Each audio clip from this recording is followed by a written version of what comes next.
for me, it's always important to talk. Yes. And to be honest with you, I don't think I was always someone that would like openly talk about particular things. Really? Like, don't get me wrong, I will openly talk about things that I know about. Like, Yeah. I guess like small talk, right? Yeah. Like football or whatever, just things that I enjoy. But very rarely that I would sit down and just open up to a complete stranger. Yes. I think the first time that you cut my hair was, I can't remember when it was it in between lockdown 1 and 2 or one of the lockdowns? Yeah. And I remember I was just like, I think I was at a point in my life where I was like, I just needed to talk to people. Yes. Open up a little. Yeah, just open up. And I think it just came naturally, but I was never someone that would always typically just open up. I wouldn't say I was a closed book, but I wouldn't say I was totally a person that would just open up and speak. And I think that's, to be honest with you, I think I can obviously only speak on behalf of myself. Yeah. But I do think generally the majority or a high percentage of men don't typically open up about lots of personal or intimate things about their lives. 100%. Especially when it's something which could be regarded as stigma or taboo. And that's generally our feelings, right? Well, I think you don't ever, like, I think a lot of guys, it's that whole toxic masculinity thing, man. Yeah. It's that no one wants to look weak. Yeah, exactly. And like they think that if they say that they're a bit sad or that things aren't going very well, that's like weakness. Yeah, exactly. So they don't like to show weakness. That's why the way that I have got people to talk, because I'm you know this, like, I'm fully open and I talk about all that kind of stuff with my customers and that. Yeah. Is that I'll just lay it all out there myself. So it's like, dude, you definitely ain't gonna be weaker than me. You know what I mean? Yeah. So I think that's the best way that I do it, and that's I think how me and you got talking about it, right? Yeah. It's like, completely. You know, I think I just started saying about my, you know, the struggles that I've had with mental health and the fact that most guys do. And then I think once you start talking about it, people just open up, man. Yeah, exactly. People definitely open up. I had like maybe 2 or 3 conversations this week. I had one with one of my clients who I've been cutting his hair for like 5 years, something like that. And we have never spoken about anything other than football. And I just told him that, like, you know, lockdown was tough on everyone, and I, you know, it's definitely tough on me mentally and stuff. And you know, I'm on medication now and all this kind of stuff. And then straight away, like, he was like, he just was like, oh, I was on medication for years, and you know, I had issues with like drinking and all this kind of stuff. He'd never said anything like that to me before, but he just opened it up like super easy, man. So it's really odd. Self-care isn't something that I emphasize on too much. Yeah. And I think I really, really noticed it during the lockdown, which was in the winter of 2020. I think that was the 3rd lockdown, and that was bad. My mental health just literally fell off like the cliff edge. Really? Yeah, for me it was like, you know, like a snow globe. Yeah. When you shake it and like the snow settles. Yeah. For me, it was like the snow globe was literally shook, but instead of it settling, it was like a tornado. Oh, okay. Everything for me was just. That's a very good analogy, man. Everything just spiraled for me. Like, I was working flat out in the NHS, and my life was pretty much waking up, going to work, being in that environment, coming back, sleeping, but I was just surrounded by bad news. Yeah. It was. Cases were increasing, people Especially were dying. Especially in your job, man. Like, I don't know how much you're supposed to take with that, right? Yeah, it was tough. Like, the thing is, I never acknowledged it until I stopped. Yeah. So we had obviously a few days off when it was Christmas, and you had the bank. I think we had like a really long weekend. Yeah. Because of the bank holidays, but there was a period where I think I just sat down, and when I wasn't busy doing things, I was like, wow, like a whole year is gone, and it has been a whirlwind. Yeah. And I just haven't had a moment to acknowledge any of it. Yeah, I entered lockdown at 28. Yeah. And I left it at 30. And then I look back, and I honestly think I probably had, I don't even know if I can call it a quarter life crisis, but I had like an end of my 20s crisis when I was like, 2 years has just gone by, and what's actually happened? Yeah. Like you said, people have got married, people in relationships, everything's happening. Like, I was thinking at that moment in time, you know, I should have been at this level in my life, this stage. And I think at that moment, alongside everything, is when it was literally like that tornado. I was like, what is going on? I couldn't hold on to anything and get a grip of anything. And at that point, I was like, shit, there is something wrong. Yeah.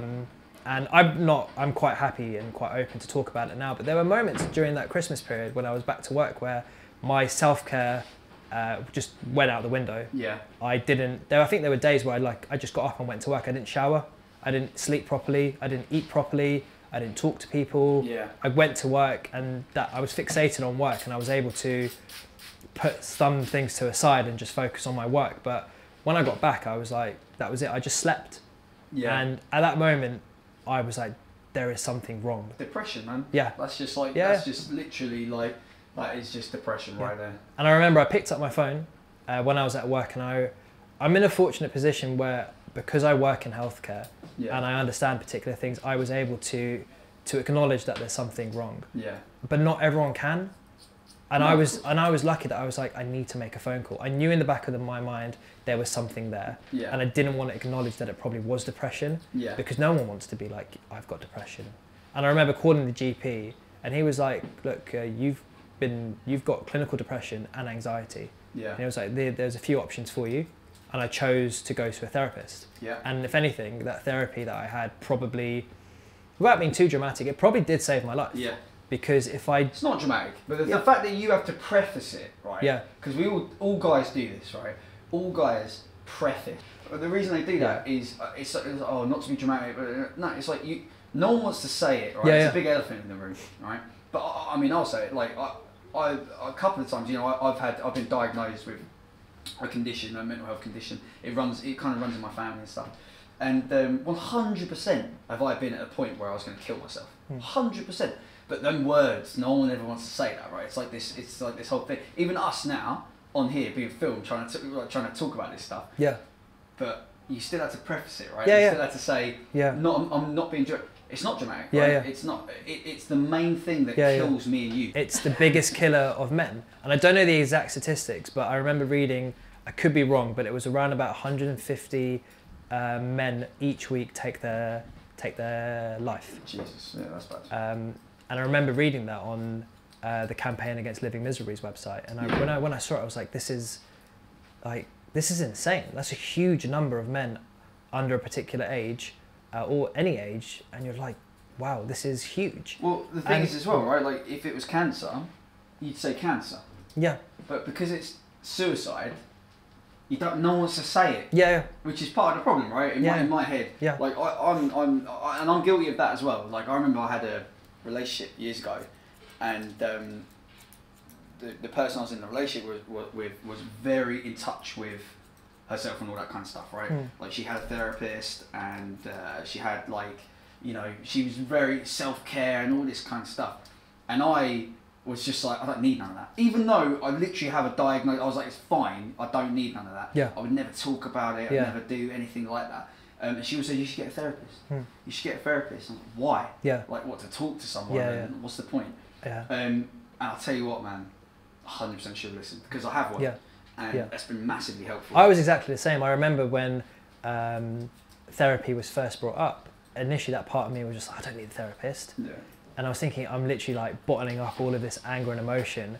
Like, at one point, it's just going to explode, and I'm just going to have like a wrath of anger. But it's the idea of just saying it to a stranger, right? It's different. I think, honestly, therapy has been so revolutionary, and it's something that has helped me massively, because I've just been able to talk in a non-judgmental way. Yeah. And actually, because it was during the pandemic, I wasn't able to be face-to-face with them. It was all over the phone. And it was just great. Did you Zoom? No. It was literally all over the phone. Oh, wow. And we just spoke. And it was great, because it was just like I was speaking to a person who initially was a stranger. Faceless as well, which might have helped. And it helped, because I was just able to be myself. Yeah. And I think sometimes the hardest thing is looking someone in the eyes and talking about your problems, and it kind of helps. Especially when there's someone like yourself, right? Because you're like me, you're a people pleaser.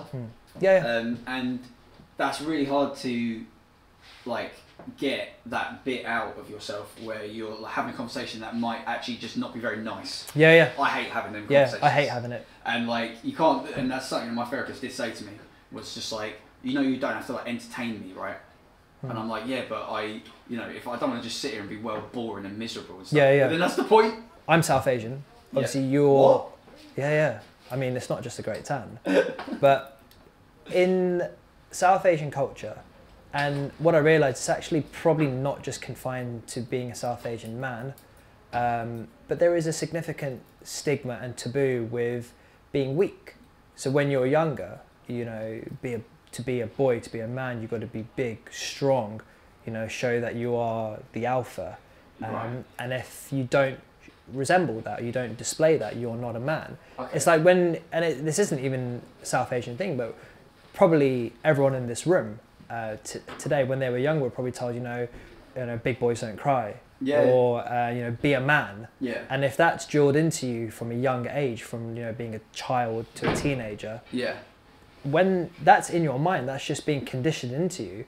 But when you hit a particular age, like a teenager or your mid-20s or whatever particular age, if you're going through a period in your life where things are getting crap, they're getting shit, and you're struggling with your mental health, the first thing you go back to is big boys don't cry. Yeah. You know, be a man. How are you going to deal with those issues? Because you're thinking, no, there must be, I can't, you know, I shouldn't cry because I need to be strong. Yeah. I need to bottle it all up. There's so many men out there have like demons trapped inside of them, and they can't come to terms with it because we've just been conditioned to bottle it all of it up. Well, that's that whole toxic masculinity thing, Yeah, right? Which exactly. I didn't understand, because Me at neither. first when that came out, or not came out, but you know, when people started saying Yeah. it, I was like, honestly, deep down, I was like, what? So you're just saying what, that we're shit, basically, Yeah. and that I can't like just be a bloke or whatever. But obviously, once you understand what they mean, and the people, well, when I say, because I do have that weird thing where it's like, brilliant, now she thinks I'm like weak as hell. Yeah.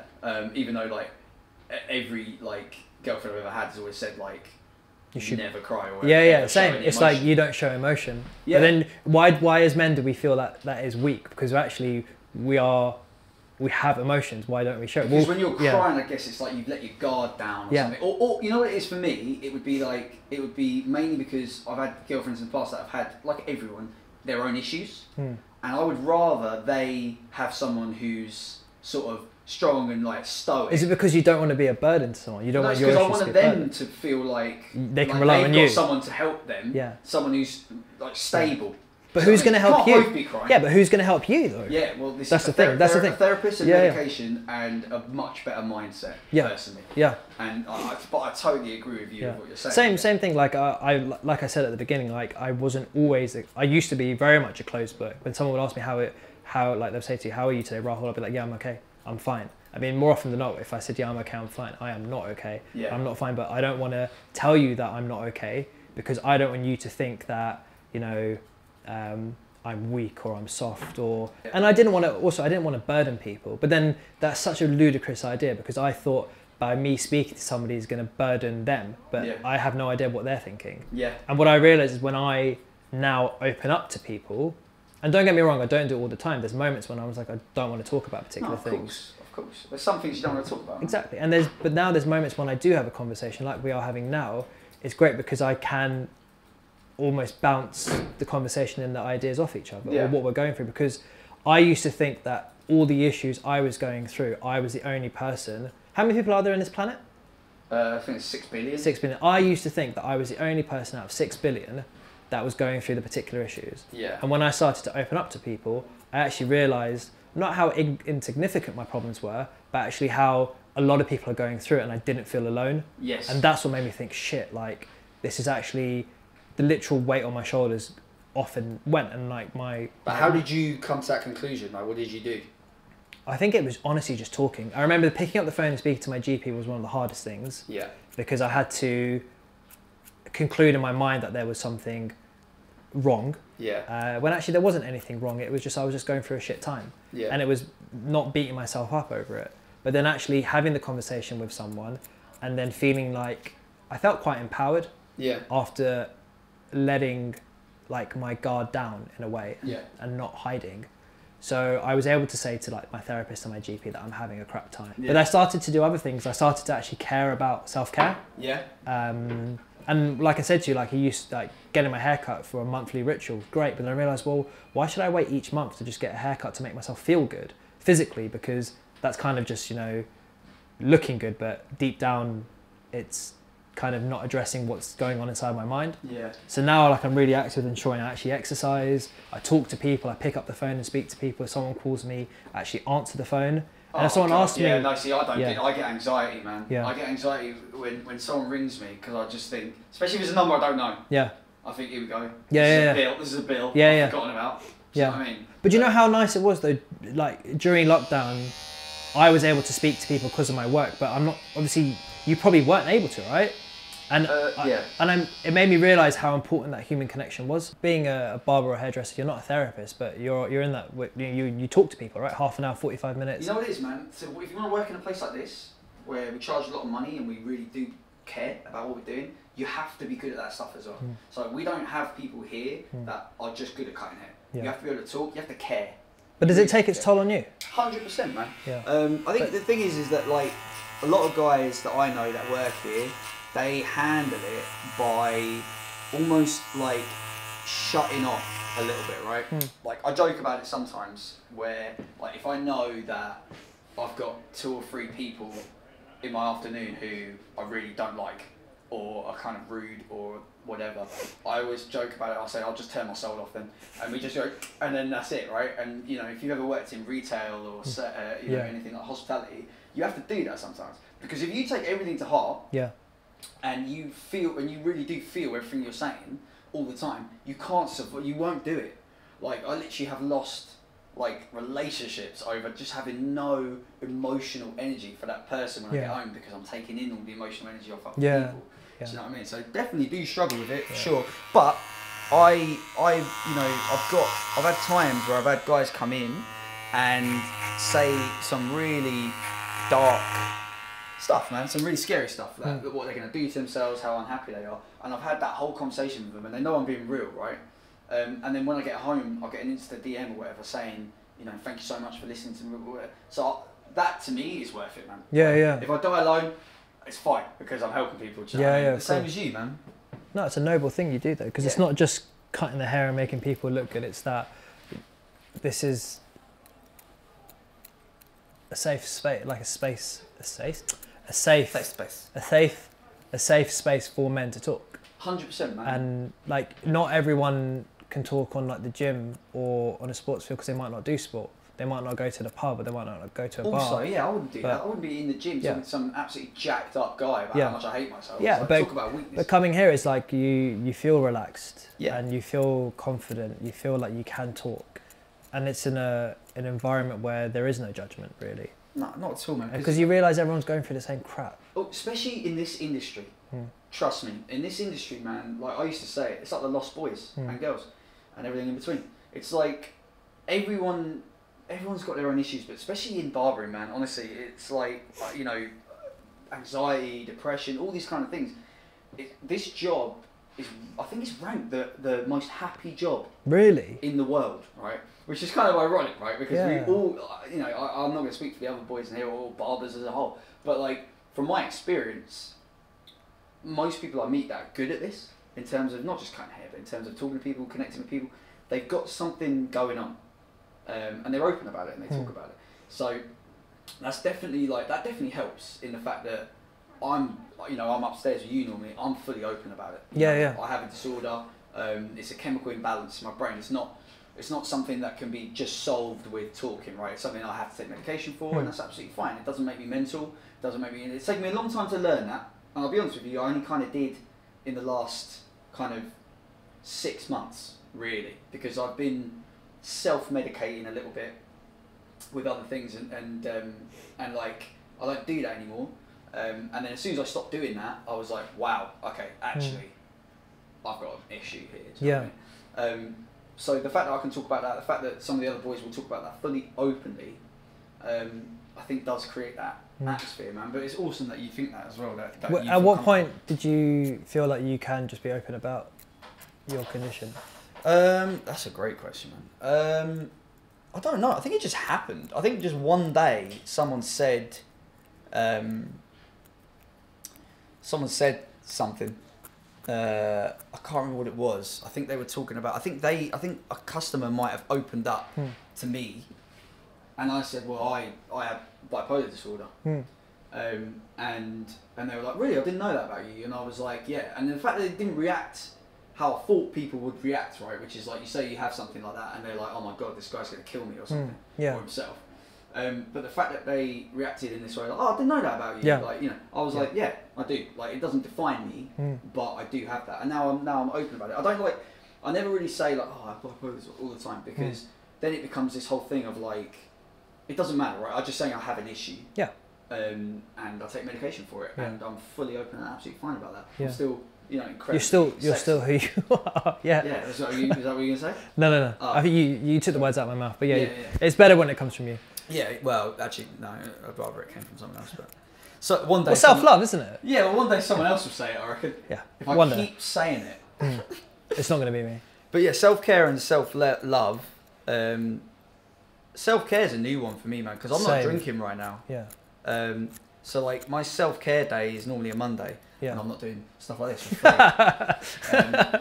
So like, do you know what it is, man? Because I'm not drinking. Yeah.